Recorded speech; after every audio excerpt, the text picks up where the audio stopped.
ओम नमो भगवते श्री रमनाय। स्वरूप यानी आत्मा जो चैतन्यता है, केवल यह सच है। ज्ञान जो अनेक है, अज्ञान है, और अज्ञान भी जो मिथ्या है।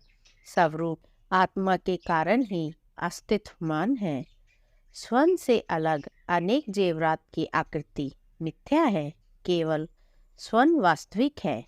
इसके बिना वे जेवरात अस्तित्ववान हो ही नहीं सकते।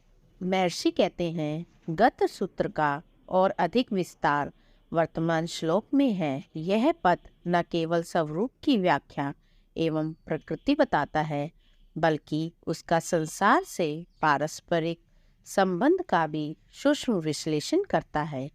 स्वरूप जो सत है, वही चेतना अर्थात चित है। स्वरूप की वास्तविक विशेषता है सत और चित। अक्सर यह संदेह होता है कि किसके द्वारा स्वरूप का बोध होता है। उत्तर उपरोक्त श्लोक में है। स्वरूप ही चेतना या चित है।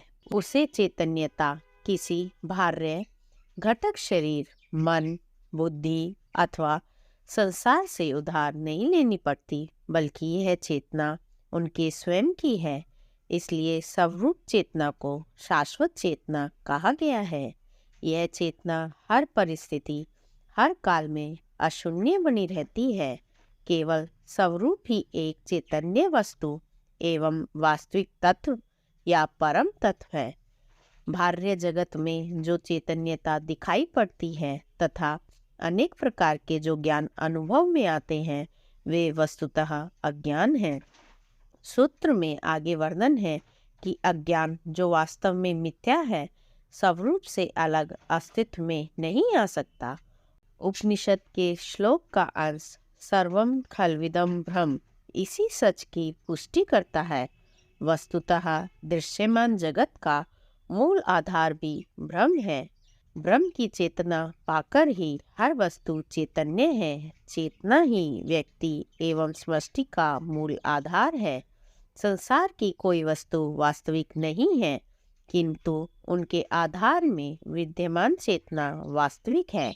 इस चेतना की शक्ति पाकर ही संसार अनेक नाम एवं रूप पाता और अपने सतरंगी सौंदर्य से हर किसी का ध्यान आकर्षित करता है। इनका वस्तुतः स्वतंत्र अस्तित्व ही नहीं है। आत्मा के अस्तित्व पर ही इनका मिथ्या अस्तित्व भी अवलंबित है। इस तथ्य को दूसरे रूप में भी समझा जा सकता है। आत्मा स्वयं प्रदीप्त एवं चैतन्य है। सुषुप्ति में वह अंधकार के आवरण में लिपटा है। जागृति में उसकी ही माया शक्ति कहीं से न की चेतना अथवा मन के रूप में प्रकट होती है। यह अद्वैत से द्वैत का प्रकटीकरण है। इस द्वैत की अवस्था से ही शरीर एवं संसार अस्तित्व में त्रैत का अनुभव देते हैं। शास्त्र में सृष्टि की रचना का उल्लेख अलंकारिक भाषा में है। ब्रह्म ने सफूर्णा हुई एकोहम बहुश्यामी, उस संकल्प से सृष्टि की उत्पत्ति हुई। शास्त्र का यह कथन उपरोक्त तथ्य की पुष्टि करता है। मन के संकल्पों एवं विकल्पों पर ही दृश्यमान संसार एवं उसकी वस्तुओं का अस्तित्व है। आदि शंकराचार्य का उद्घोष है, ब्रह्म सत्यम जगत मिथ्या सूत्र के सच को स्पष्ट करता है। महर्षि सूत्र के अंत में अपने उद्घोष को और स्पष्ट करते हैं। स्वयं से अलग, स्वयं से बने जेवरात मिथ्या है। उनका रंग, रूप, कलेवर परिवर्तनशील है, स्थायी नहीं है। अतएव जेवरात का स्वयं से अलग कोई स्वतंत्र अस्तित्व नहीं है। केवल स्वयं वास्तविक है। उससे निर्मित रंग, रूप, आकार सभी परिवर्तनशील है। इसी तरह ब्रह्म की चैतन्य शक्ति ही मिथ्या जगत के अस्तित्व का आधार है।